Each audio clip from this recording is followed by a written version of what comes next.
preocupes, a pasar a la mesa de entrevista.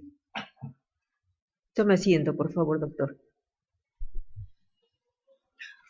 Doctor Luján, primero quiero darle la bienvenida acá a la sede de la Junta Nacional de Justicia y también expresarle que es un gran gusto conocerlo, un magistrado que viene del norte.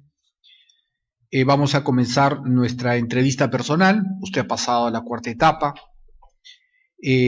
Son 4 criterios los que vamos a tratar de hurgar: su solvencia, su trayectoria, su proyección personal y el conocimiento que tiene usted de la realidad nacional y del Poder Judicial. Voy a invitar al doctor Antonio de la Haza a que pueda comenzar con las primeras preguntas y luego los miembros seguro del colegiado harán algunas preguntas adicionales. Para que se sienta más cómodo, puede retirarse la mascarilla, doctor Luján. Muchas gracias. Muy buenas tardes, señor presidente. Buenas tardes, señoras. Buenas tardes, señores. Quisiera decirles que es para mí un honor y un gran privilegio el haber llegado hasta aquí. Muchas gracias. No, a usted, doctor. Doctor de la Haza, ¿puede usted iniciar, por favor? Gracias, presidente. Doctor, muy buenas tardes. Buenas tardes, doctor. Desearía un poco conocer sobre su persona en la parte académica. Observo que usted tiene un doctorado en educación. Sí, doctor. Si me permite, yo nací en Trujillo, fui criado en Otusco. Es la provincia de la Sierra Liberteña, tierra de fe, de religiosidad y de agricultura, a pesar de estar asentada en piedra y basalto. Terminados los estudios, estudié filosofía y inicié en Trujillo y terminé aquí en Lima. Eso me ha permitido ser nombrado como profesor de educación regular de adultos en el Colegio Ester Cáceres Salgado del RIMAC. Luego de un año más o menos de trabajo, la Compañía de Jesús fundó el Instituto Juan Pablo II por la obra del padre José María García Madariaga en Trujillo, y me pidió que como parte de mi voluntariado yo le vaya a ayudar a enseñar filosofía y moral. Lo hice, renuncié a mi puesto público y en Trujillo estudié Derecho, luego de lo cual obtuve una beca. Al terminar mis estudios de Derecho, obtuve una beca para estudiar doctorado en Filosofía del Derecho, por parte del convenio con la Agencia Española de Cooperación Internacional, en la Universidad de Granada en España, en la Universidad Privada de Tacna en el Perú. Para poder revalidar esos estudios, estudié la maestría en Derecho Constitucional y Administrativo. Luego de un gran trámite, obtener el doctorado en Derecho por la Universidad Antenor Orrego en Trujillo. Y después de ingresar a la carrera como profesor de posgrado en la Universidad Nacional de Trujillo y en otras, estudié el doctorado en Administración de la Educación. Correcto, esa es la ruta que ha seguido. ¿Y qué publicaciones usted ha realizado? Porque tiene grado de doctor, es investigador. Varias. Inicialmente he publicado artículos sobre filosofía, sobre San Agustín, sobre Hegel.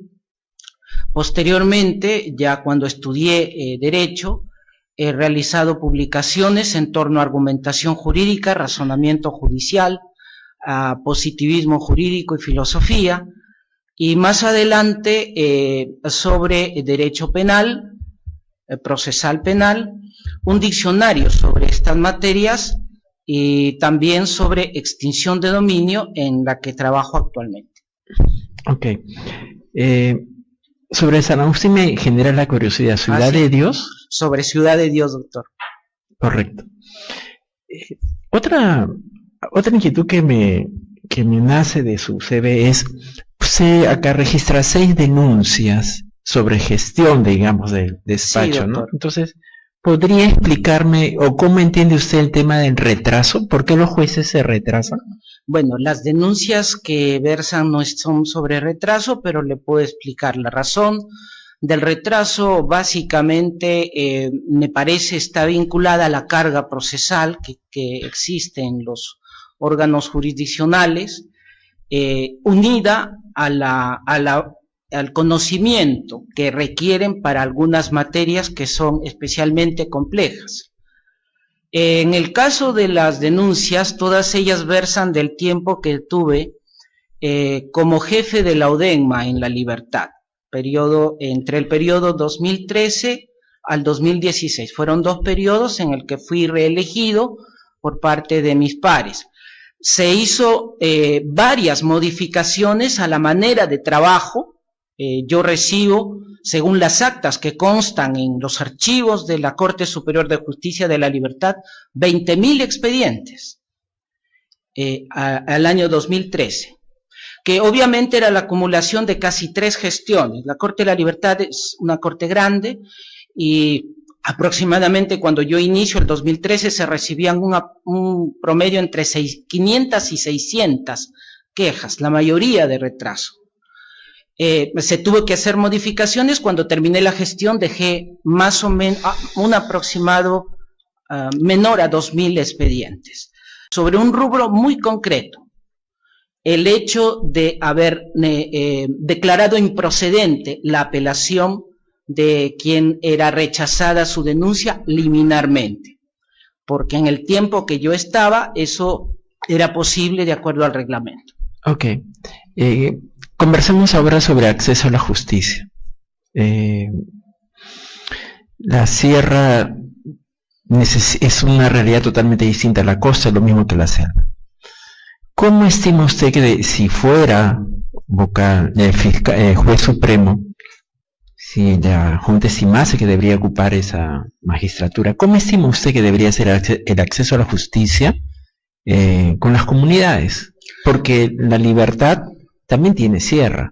Así es. ¿Cómo lo manejaría usted? Y tiene además ceja de selva, doctor, en Patas. Es el departamento que tiene todas las regiones, en realidad. Bien, si me honraran con ese privilegio, yo tendría que articular la posibilidad que ya ha sido plasmada en la política de reforma del sistema de justicia entre una de sus propuestas, y es el hecho de la interculturalidad y tratar de unificar a la comunidad o a la justicia comunal campesina como parte del sistema organizado, no como jueces regulares, por cierto, pero sí a efectos de colaborar en la solución de problemas. Esto tendría que hacerse básicamente de 2 maneras. La primera, se necesita una conversación y un largo debate con relación al artículo 149 de la Constitución y nuestro modelo de estándar de resolución. Por cierto, el anterior Consejo Nacional de la Magistratura estableció un modelo de estándar de cómo debe ser esa resolución, que no cabría dentro de la forma de justicia comunal, pero yo creo que esta podría ayudar considerablemente si se logra superar esa conversación. Una vez superado ello y entendiendo que es posible la convivencia entre una justicia consuetudinaria y la justicia formal en algunos asuntos dentro de sus cánones establecidos, la reducción considerable que esto pudiera reportar y el encuentro hacia una democracia deliberativa me parecería un alto constructivo en la sociedad peruana. ¿Usted encuentra alguna diferencia entre la justicia comunal y la justicia romano-germana? Sí, doctor. ¿En qué temas? Mire usted. Que sean abismales que no pudiéramos superar ahora, en el siglo XXI. Bueno, temas abismales, doctor Antonio, no creo que existan. Bueno, parte de eso es quizá mi cultura, ¿no? Pero básicamente me enfocaría en 3 sustratos, en 3 variables que hacen esta distancia. Número 1, la motivación. La justicia consuetudinaria no es justicia de razonamiento argumentativo, es justicia de explicación. Es una justicia en la que yo frente a mi colega comunal, rondero o incluso indígena, de la experiencia que yo tengo, le da el motivo por el cual, la razón por la cual una determinada decisión debe imponerse. En la justicia romano-germánica, sobre todo la latina y especialmente la peruana, muy imbuida de la argumentación, exige que el razonamiento sea un constructo silogístico categórico, que concluya a partir de premisas razonadas y racionales en una decisión que todos puedan colegir en cualquier caso, como una especie de superación a ese límite a la verdad que es tan esquivo en muchos casos. Eso en principio. En segundo lugar, el tema límite del plazo razonable. En el romano germánico estamos muy acostumbrados a pensar, lo cual yo creo que es un mito, en algunos casos sí, en otros casos no, pero a pensar que para una buena defensa se necesita excesivo tiempo. Es más, yo no termino de entender cómo pueden durar audiencias días y en secuencia, o sea, sin dormir, y en fin. Yo no sé si ese agotamiento puede ser capaz de presentar un resultado productivo, pero en fin, ese es mi pensamiento posiblemente equivocado. Y tercero, el abismo dogmático. Solemos montarnos, como señalan los españoles, solemos subirnos a caballo del argumento ad vacum. Si yo no decido sobre el soporte de los hombros de alguien que superior a mí haya generado una respuesta, mi respuesta la considero endeble, débil. Y en realidad, como el profesor Stephen Toulmin lo señala, la verdad del caso no es necesariamente la verdad absoluta. Lo que al juez le corresponde es un juicio de hecho del caso. Si ello luego le puede abrir pensamiento hacia lo estratosférico, en fin. Estos me parece que son las variables a superar. ¿Cómo ve usted la Administración de Justicia de acá al 2050? Vaya, si nosotros ponemos todo el empeño posible y logramos estos encuentros y otras, por ejemplo, para mí me parece muy significativo el Acuerdo Nacional sobre la Justicia como parte del Acuerdo Nacional, y considero de que si logramos poner en blanco y negro y ponerlo en realidad más que nada, esos propósitos, podríamos tener una justicia de calidad célere que pueda cumplir las metas, no tanto de satisfacer la expectativa de a mí me hacen lo que yo quiero, sino por lo menos satisfacer la expectativa de se cumple el servicio que se presta. ¿Cómo articularía 35 distritos judiciales? Se necesita mesas de trabajo constante y... ¿En qué materia?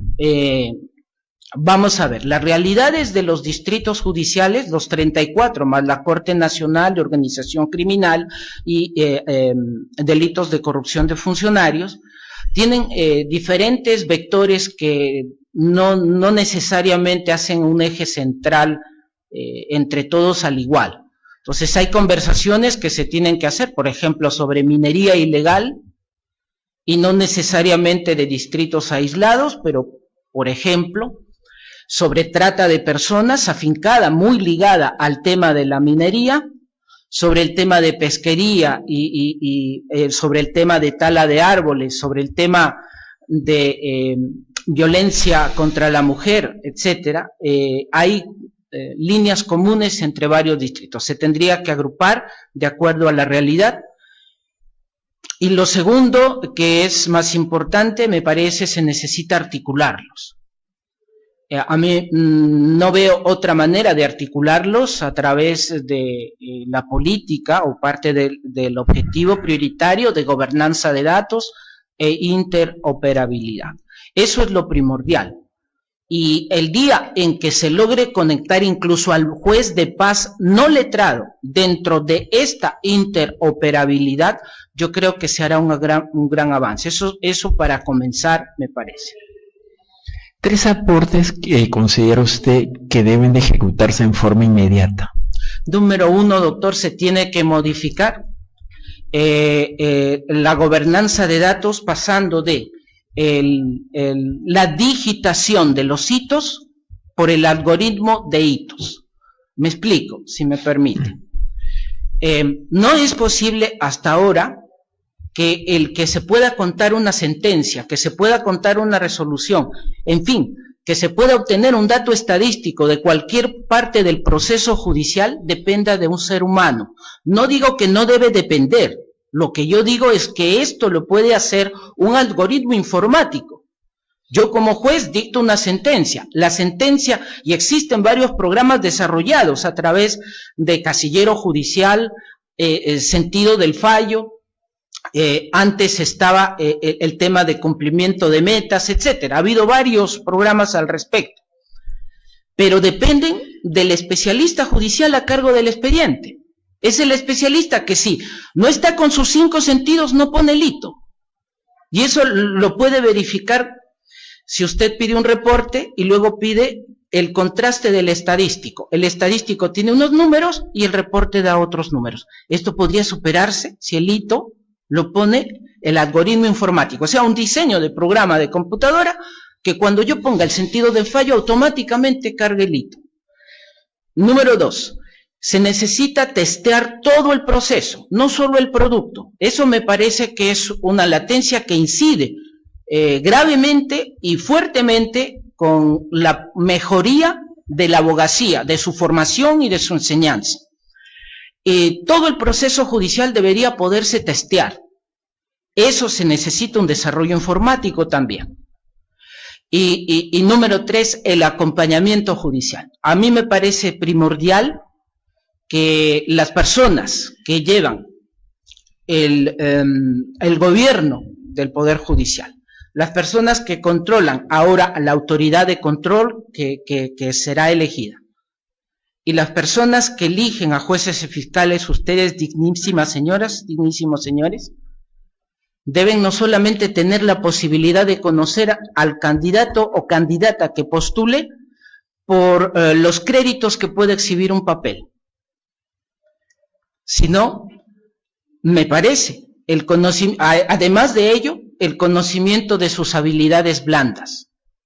De nada va a servir que designen a una jueza increíblemente cognitiva, racional, o a un juez tremendamente argumentativo, si esta persona no es capaz de conversar con sus colegas para hallar mejoras, no es capaz de tratar bien a los colaboradores y colaboradoras que van con él en camino, ya no digo nada de los justiciables. Esas 3 medidas para mí me parecen muy urgentes. Ok, muchas gracias, doctor presidente, muchas gracias. Gracias, doctor de Laza. Doctora Zavala. Muy bien. Doctora Tello, ¿tiene algunas preguntas para el doctor Luján? Sí. Buenas tardes. Buenas tardes, señora. Usted acaba de decir que está trabajando el tema de la extinción de dominio. ¿Cuál es la crítica y cuál es la propuesta, señor, a la ley actual de extinción de dominio? Muy bien, me parece una excelente pregunta, señora, y le agradezco. La extinción de dominio fundamentalmente, y quiero comenzar con esa premisa muy rápidamente, es el proceso que se ha creado a partir del derecho del mismo nombre para excluir de la economía todos los patrimonios ilícitos, o de origen ilícito o de destinación ilícita. La ley tiene bastantes mejorías, nos ha colocado en el puesto, en uno de los primeros puestos, yo creo que el primero, pero esa es mi percepción personal, a nivel de todos los países que tienen este sistema en el tiempo que tienen, porque ninguno de los otros que impuso este modelo en los 3 años ha logrado lo que ha logrado el Perú. Así que es una ley bastante buena para empezar. Sin embargo, tiene algunas cosas que se puede implementar. Lo que yo considero que se puede implementar es el tema de la división de las cuotas de resultado. También, si me permite, lo explico. Sí. Todos los productos patrimoniales extinguidos van al PRONAVI, porque el PRONAVI es el Programa Nacional de Bienes que se incautan. Este programa luego lo asigna según su criterio a la entidad, al punto, etcétera. Por ejemplo, para mí ha sido una de las increíbles fórmulas en una mesa que tuvimos con el Ministerio de Economía y Finanzas, donde la doctora Clotilde Cabero Nalbarte me honró designándome para acudir a esa mesa de trabajo, en que un dinero que habíamos logrado expatriar el extranjero se destinara íntegramente a cubrir el consumo, el pago, perdón, de las vacunas que necesitaban para poder cumplir con la segunda etapa todavía en ese momento. Y eso para mí fue una satisfacción increíble. Entonces, pero sigue dependiendo del leal saber y entender de los jefes de PRONAVI. En Colombia, en Honduras y en Guatemala, señora, existe una ley que establece las cuotas que corresponden y a quién van a ir a parar. Una iniciativa que ha nacido de las Naciones Unidas y que se ha plasmado en un proyecto para modificar la ley modelo de las Naciones Unidas, establece que debería ir, así como las regalías mineras a los lugares en donde se ha causado el impacto, también tenga un rubro importante las zonas en donde se ha causado el impacto de este patrimonio ilícito. Pero lo más importante, el resto de ese reparto va a los entes del sistema de justicia, que es a donde debe ir ese dinero. Doctor, ¿recuerda usted que cuando se inician los procesos anticorrupción en la década del 2000, algo se trabajó? Sí, doctora. Algo se trabajó sobre este reparto del dinero que se incautó, que se recuperó. Pero el problema vino luego en el seguimiento de la ejecución. Porque lamentablemente muchas veces la norma se da, se cumplen requisitos, los propósitos son buenos. ¿Ha previsto usted algún proceso dentro de ese planteamiento que va a hacer de controlar la ejecución de esa distribución y el uso adecuado de ese dinero que se entrega? Ya para empezar, somos 3 salas en el Perú, señora. Yo formo una de ellas, que es de la Libertad, a propuesta mía, aunque está mal que lo diga, pero así fue.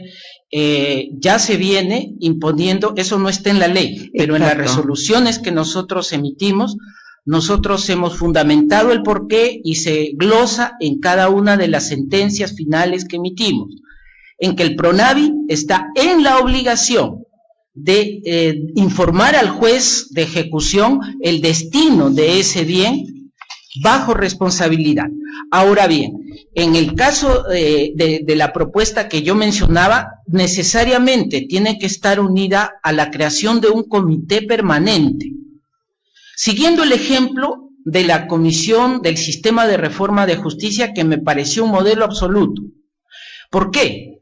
Porque no estaba vinculado a personas. Ese fue el error de la Comisión Sinamos, de la Comisión de Lepiani e incluso del Seriajus. Se invitaba a connotadas personas muy buenas, yo no discuto las calidades de las personas, pero luego venía el problema del seguimiento, porque eran invitaciones. Entonces, por supuesto, las personas venían y luego iban, pues, cuando terminaba el rol, hemos cumplido, venga otra en mi lugar. Pero en cambio, si el comité estuviese formado por los titulares de las entidades, entiéndase la presidenta o el presidente del Poder Judicial, la presidenta o el presidente de la Junta o la fiscal o fiscal de la Nación, el presidente de la Junta Nacional de Justicia, el ministro de Justicia, el ministro de Economía que la debe integrar, por mencionar por lo menos a los principales, ¿no? Okay. Dígame, señor, ¿usted cree? Tenemos nosotros en el Perú un grave problema, el de la inejecución de las sentencias, sobre todo en temas previsionales. ¿Cree usted posible formular denuncia de desobediencia a la autoridad contra aquellos funcionarios que no cumplen con ejecutar el mandato? Me parece que sí, señora. No solamente porque ya lo están haciendo, que es una cosa grosera, además muy grosera si se mira en perspectiva humana, o sea, son personas que han brindado todo su esfuerzo al Estado en las distintas entidades públicas y que al cumplir la edad suficiente, ellos deciden, como es su derecho, ir al descanso. Y sin embargo, tras un largo papeleo judicial, si es que ganan, reciben una cuota mensual prorrateada, por no mencionar un adjetivo malo, ¿no? Pero eso es grosero. Pero no solamente por eso, señora, sino porque se habría configurado el elemento subjetivo del tipo en el dolo, ya que existe la ley 30.927 que ha establecido que los procuradores tienen la obligación de allanarse, tienen la obligación de no impugnar, tienen la obligación de conciliar y tienen la obligación de advertir, que es la más importante para mí, cuando detecten que un proceso es largo, es tedioso, a pesar de que tiene la razón el pensionista. De llegar a ser usted juez supremo, integrar las salas plenas o la sala plena o el Consejo Ejecutivo, ¿qué haría?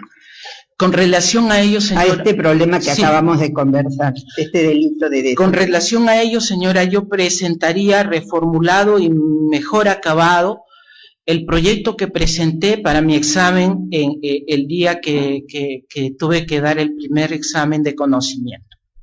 Se llama Fondo Nacional de Contingencia. Esta es una idea que la he madurado desde el año 2016, en que la presenté por primera vez en Mar del Plata, Argentina.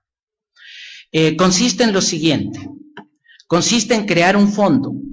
Mi idea inicial es que fuese una autoridad, pero la Corte Interamericana de Derechos Humanos ha dictado varios criterios en el camino, del 2016 acá, que me han hecho repensar eso, porque el crear una autoridad es más burocracia, en cambio crear un fondo no. Sería un fondo intangible, tan intangible como el CTS, tan intangible como Salud y Previsional, intangible a cargo del Poder Judicial. Ese fondo, directamente cualquier juez de la República, claro, estoy contando que ya todos están interconectados y en interoperabilidad. Cualquier juez de la República puede ordenar al fondo que le pague a Manuel Luján pensionista, porque Manuel Luján tiene una sentencia firme en ese sentido. De ese fondo se le pagaría inmediatamente al pensionista.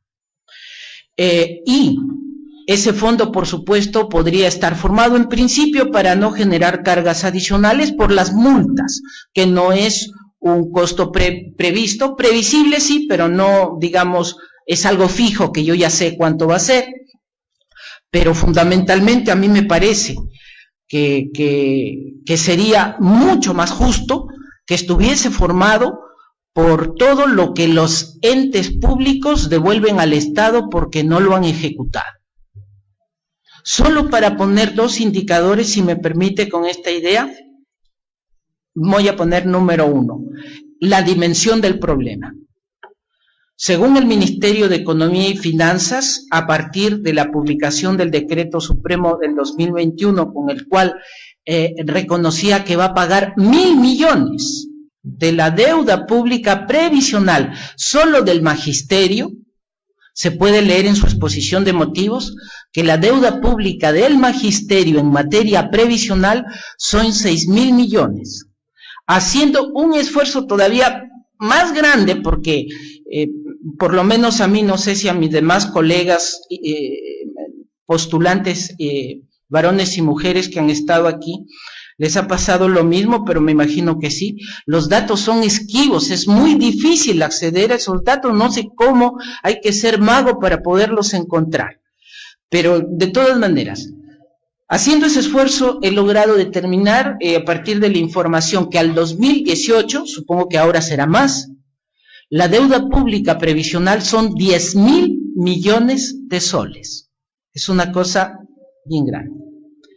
Sin embargo, fíjense ustedes, tomando solo el 2021, para tomar en cuenta solo el año pasado, el presupuesto público del año pasado fueron 138.029 millones, 137.029 millones de soles. Y de eso, el Ministerio de Economía y Finanzas ha reportado que solo se ejecutó 73%. Por supuesto, hay entes públicos que han ejecutado hasta el 92%, eso me parece muy bien, pero en general solo se ha ejecutado 73% y se ha devuelto 27%. Si solo tomáramos esa cifra, señora, estaríamos hablando de más de 37.000 millones de soles de una deuda pública de 10.000, con lo cual esos indicadores me permiten ahora confirmar que no es una idea increíble, es una idea posible. Le agradezco, señor Luján. Gracias, señor presidente. Señor. Gracias, doctora Tello. Doctora Tumerán, ¿tiene algunas preguntas? Sí, señor presidente. Gracias, señor presidente. Renovando saludo al doctor Luján. Buenas tardes, señora. Sí. Usted lo conoce muy bien, seguro, en la Agenda 2030 para el Desarrollo Sostenible, en el 2015, se plantearon objetivos, ¿no?, entre los que se sostiene que los sistemas de justicia juegan un rol fundamental, especialmente en los conflictos patrimoniales, violencia de género, combate al crimen organizado y la corrupción, y entre otros. ¿Qué mecanismo o instrumento usted propondría al interior del Poder Judicial para cumplir con la eficacia y eficiencia en la administración, también como para el combate a la corrupción? Necesitamos, señora, mire usted, dos cosas en mi opinión. La primera requiere un largo aliento, pero se necesita comenzar en algún momento, porque si nunca comenzamos, nunca vamos a poder alcanzar. Y se necesita trabajar mucho con el aprendizaje, no un aprendizaje solo cognitivo, sino con el aprendizaje práctico. Para alcanzar el aprendizaje práctico, que es el aprendizaje en valores, en principios, en máximas, existen varias fuentes a las que nos podemos apoyar. No solamente están los códigos de ética de la función pública, que el Estado la tiene consagrada como una ley, el código de ética aprobado por la propia Sala Plena en el Poder Judicial y los principios de Bangalore. Todos ellos por lo menos son instrumentos sugerentes a partir de los criterios mínimos que debe reunir una persona que trabaja en el Poder Judicial. Esto requiere además que pueda hacer ese aprendizaje práctico de la siguiente manera. Necesitamos que la carrera del trabajador judicial sea realidad, que sea realmente una carrera. A mí me parecería, por ejemplo, necesario que aquel que quiere ingresar al Poder Judicial como trabajador en cualquier grado, necesita tener ese aprendizaje práctico. Obviamente, durante un periodo con un juez para que pueda, o con una jueza, para que pueda aprender eso. Y esto, para que además se pueda conectar hacia arriba, ¿no?, necesita unirse a la carrera judicial, que debe ser lo mismo. Por lo tanto, una de las propuestas sería proponer a la Sala Plena que ese aprendizaje sea concretado a partir de la selección de los trabajadores y trabajadoras y también de la selección de los jueces y juezas en el Perú. De esta forma, si me permite explicarlo. Al ya establecido concurso de méritos, que es el que estoy participando, yo le añadiría una segunda relación, un segundo modo de acceso, que es la evaluación de la carrera. La única forma de evaluarla sería efectivamente yendo al aterrizaje de esas habilidades blandas que solo podría alcanzar con ese aprendizaje práctico. Porque los principios de moral y de ética no se enseñan en un libro, señor. Eso se enseñan con el ejemplo. No hay otra manera. Podemos decir es culpa de los padres y la familia y así vamos a estar en un círculo infinito de echarnos la culpa. Pero tenemos que comenzar en algún momento. Entonces, para mí, yo sugeriría a mis colegas proponer que se haga el acceso a los cargos de los trabajadores y de los jueces y juezas, de los trabajadores y las trabajadoras y de los jueces y juezas, a través de esa evaluación. ¿Y cómo tendría que hacerse esa evaluación? Necesariamente necesitamos el acompañamiento. Los que tendrán que seleccionar trabajadores tendrán que ir al juzgado, tendrán que ver cómo trabaja ese trabajador que quiere ese puesto, a partir de lo cual podrán tener una conversación con sus colegas de trabajo, con el juez o con la jueza. ¿Por qué no con los litigantes, con los ciudadanos? Es posible que haya una pequeña dosis de subjetividad, me parece, ¿no? Pero me parece que es una cuota mínima, porque el espectro del bosque, holístico como puede ser esa práctica, se daría. Y eso además, fíjese usted, estaría conectado al enfoque de género que usted mencionaba, doctora, para erradicar la violencia contra la mujer. ¿Por qué? Si nosotros hacemos esa evaluación, que no se puede hacer en los concursos de méritos, podríamos establecer plazas y cuotas, tantos varones, tantas mujeres. Como es un aprendizaje, eso podría potenciarse, claro, tendríamos que haber cuadros estadísticos, pero debería ser. Eso propondría, señor. Muchas gracias por su respuesta, doctor. Gracias, señor presidente. Gracias, doctora Tumelán. Doctor Vázquez. Muchas gracias, presidente. Muy buenas tardes, doctor Luján Tupés. Buenas tardes, doctor. Nuevamente bienvenido a este encuentro.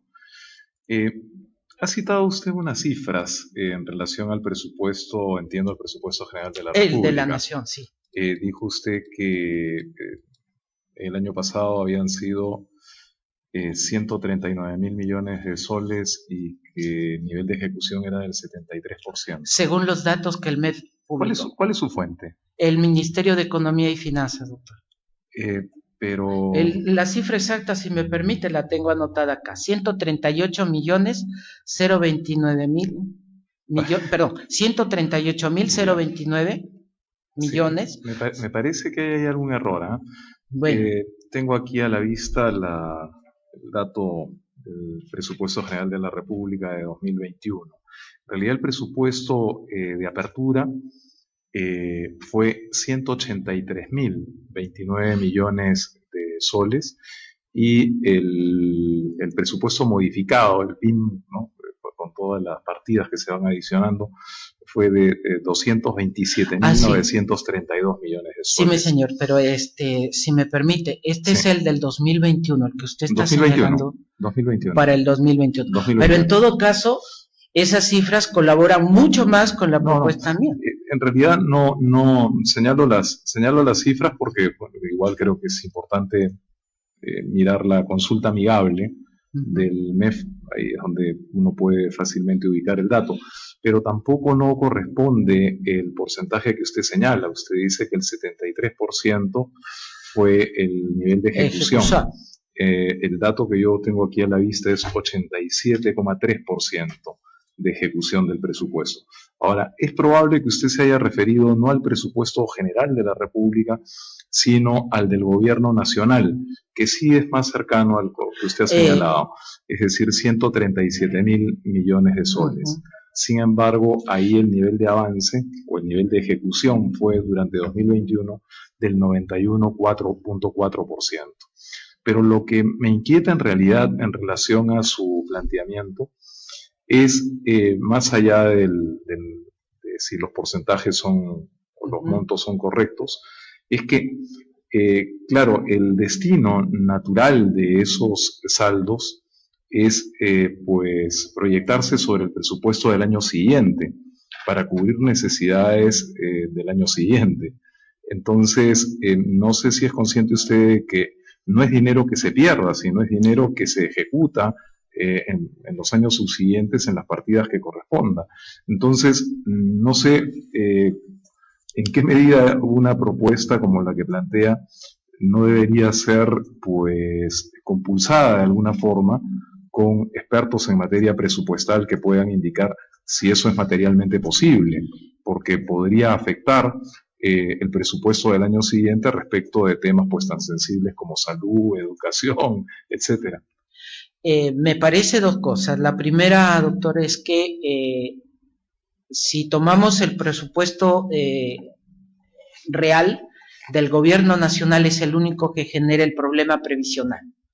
Los otros presupuestos que no son del gobierno central no generan ese problema. Eso, claro, acercaría un poco la cifra a lo que he postulado. Pero con relación a lo que señala, tiene usted toda la razón. O sea, doctor Luján, los otros presupuestos digamos, que se integran en el presupuesto general de la República, son los que corresponden a los gobiernos locales y a los gobiernos regionales, que también, entiendo, generan, claro, en una dimensión menor, porque son empleadores, digamos, de una magnitud menor a la del gobierno nacional, pero también generan, presumo, porque no soy experto en la materia.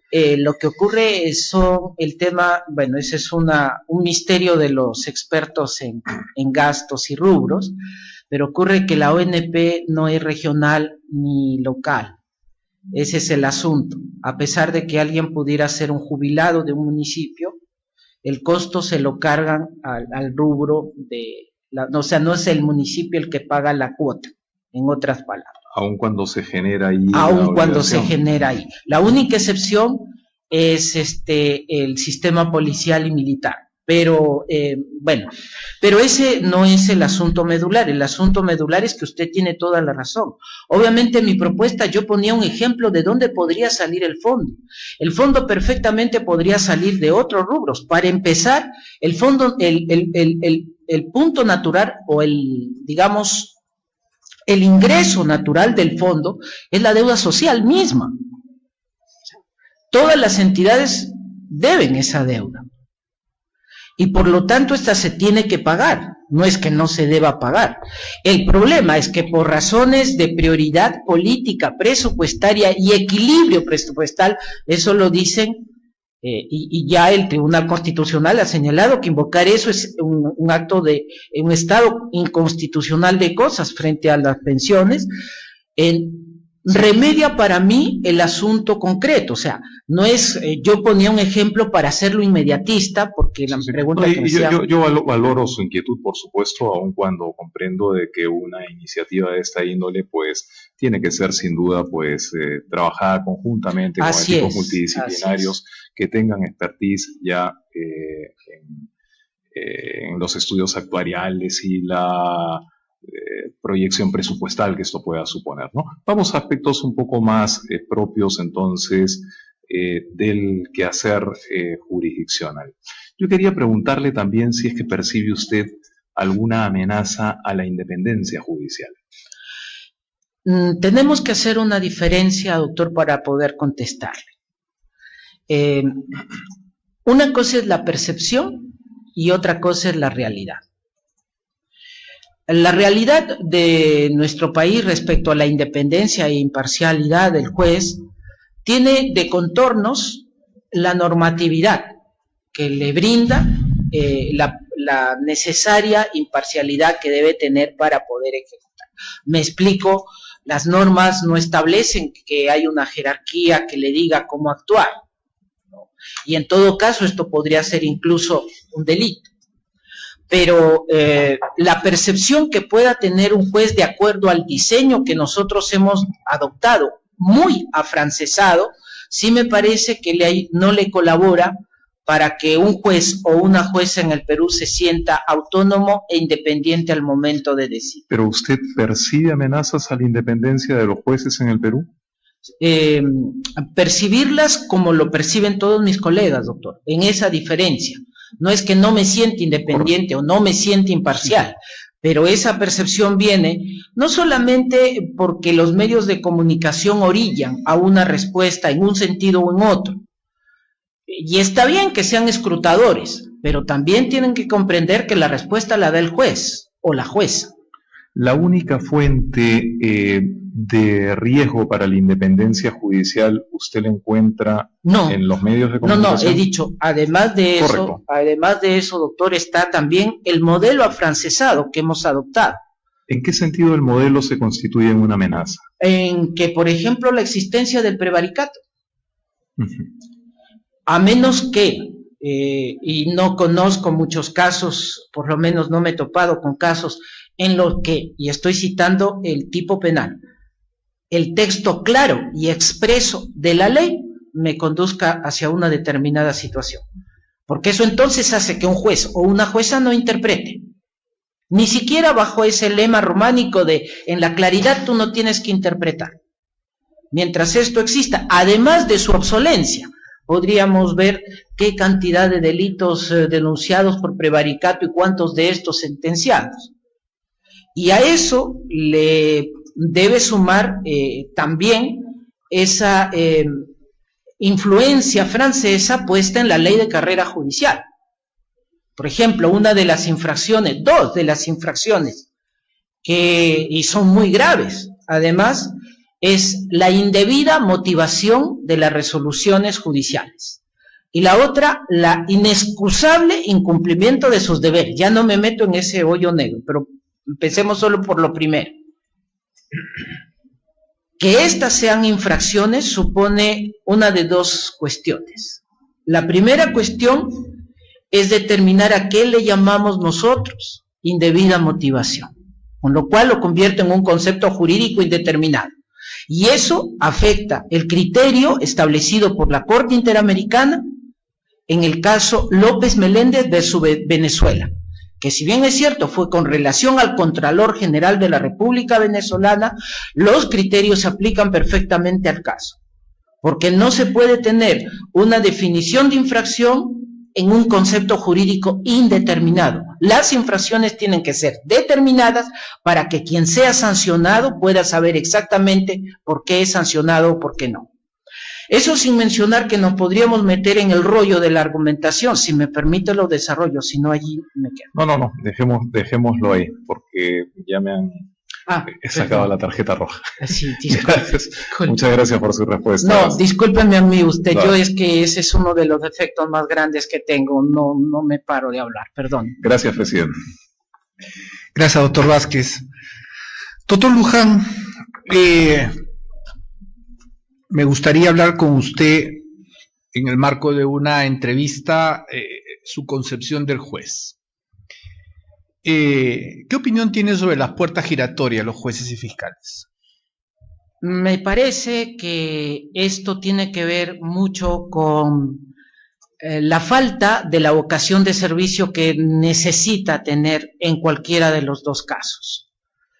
Es un problema del juez o el fiscal que no tiene claro, digamos, un proyecto de vida. Por un lado, porque obviamente eso se da. Pero además es una cuestión de contexto, doctor. Y me parece que tampoco puedo ser ignorante de esa variable. Y digo yo una cuestión de contexto, porque las plazas que se convocan son tan pocas, y las plazas y las ocasiones en que éstas se abren son de ese estilo, que muchas veces un fiscal tiene más oportunidad porque hay más plazas de juez, o un juez tiene más oportunidad porque hay más plazas de fiscal en un determinado momento. Eso es lo que considero. ¿Qué valoración tiene sobre la tesis de Roberto Gargarella, la justicia dialógica? Doctor, mire usted, para mí una de las fórmulas que siempre he enseñado, y en esto se van a molestar muchos de Alicante, es que el modelo de Tulmin y de Gargarella es mejor que el modelo que Atienza nos propuso. Con perdón del maestro, esta conversación la he tenido alguna vez con él y, bueno, nunca nos hemos puesto de acuerdo. Y no es que me esté poniendo del lado de don García Amado, que también va por esa misma línea, pero yo considero que es imposible que esa aspiración que uno tiene de que va a alcanzar la absoluta verdad incluso sobre algún tema, pueda conseguirse a través de instrumentos. Me explico mejor. Que si yo argumento absolutamente perfecto de tal manera que un evaluador me diga que tengo las premisas de justificación interna, externa y la conclusión fluye de la misma, entonces yo pienso que lo que enfrentamos los jueces es una realidad.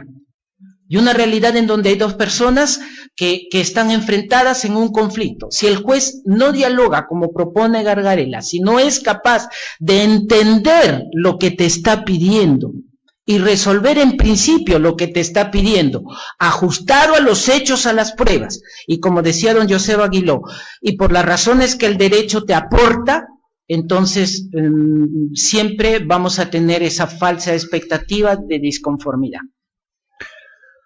Doctor Luján, una última pregunta, y la voy a hacer, digamos, a partir de la posesión de su grado de filósofo del derecho. La historia de la Corte Suprema. Usted debe haber tenido la oportunidad de leer el libro de la historia de la Corte Suprema, elaborado por el profesor Carlos Ramos, bajo la dirección del presidente de la Corte, el doctor Tábara. ¿Usted cree que el déficit de que los magistrados a lo largo de todos los años de la República se haya descuidado el enfoque filosófico del derecho, haya llevado a que el derecho hoy, digamos, haya tenido problemas de solidez, problemas de consolidación de la cultura jurídica en la actividad jurisdiccional? ¿Usted le atribuiría este descuido de la filosofía del derecho? Sí, doctor, directamente, pero en su pregunta tendría que decir de la forma como el Perú ha llevado eso a partir de su historia jurisdiccional. Y esto también es responsabilidad de las universidades, porque yo no sé en qué momento descubrieron, y yo pienso que fue una gran ignorancia, el retirar la filosofía de la enseñanza. La filosofía lo que te da es una ventaja para mí increíble, que te da capacidad crítica. Y esa es la ciudadanía que necesitamos formar, ciudadanía crítica, ciudadanía que sea capaz de llevar eso, sí. Correcto. Si usted fuera juez supremo, ¿cuál sería ese valor agregado que usted daría a su función jurisdiccional en una sala suprema desde su formación de filósofo del derecho? Yo les impulsaría en 3 órdenes, doctor, mi colaboración. La primera, yo no entiendo por qué, y ahí está el libro que usted cita del extinto tribuno, el doctor Carlos Ramos, hemos ido a tumbos, para tomar sus palabras. Hemos tenido épocas en las que la historiografía judicial era muy politizada, luego cooptativa, finalmente meritocrática, pero no ha sabido formar una escuela. Y cuando digo escuela no me refiero a la Academia de la Magistratura ni a un sitio, ni a un recinto, sino una escuela de jurisprudencia. Yo no entiendo cómo esto es posible, por ejemplo, en Colombia, en Argentina, y no lo podamos hacer nosotros. Y eso se necesita. Y para eso se necesita que seamos más transparentes. Yo no entiendo por qué, y yo le agradezco, por ejemplo, al doctor Aldo que me hacía la pregunta, para que vea cómo es tan difícil encontrar un dato. Yo encontré un dato equivocado, pero es el dato que he encontrado. Y con las sentencias es peor, porque no se puede llegar hasta allí. Entonces eso se necesita, y esa transparencia. Por último, yo me atrevería a proponerles que seamos capaces de establecer criterios, no de resolver casos, porque eso le toca a la Corte Suprema, establecer criterios, y a partir de esos criterios todos los casos deberían resolverse por gravedad. Muy bien. Muy agradecido, doctor Manuel Luján. Muchas gracias por su entrevista, muchas gracias por participar en este proceso. Esta entrevista ha concluido y pues tenga la seguridad que este pleno actuará con mucha objetividad, con mucha justicia, digamos, como tiene que ser, ¿no?, un consejo de judicatura en la selección de las altas autoridades de la Corte Suprema.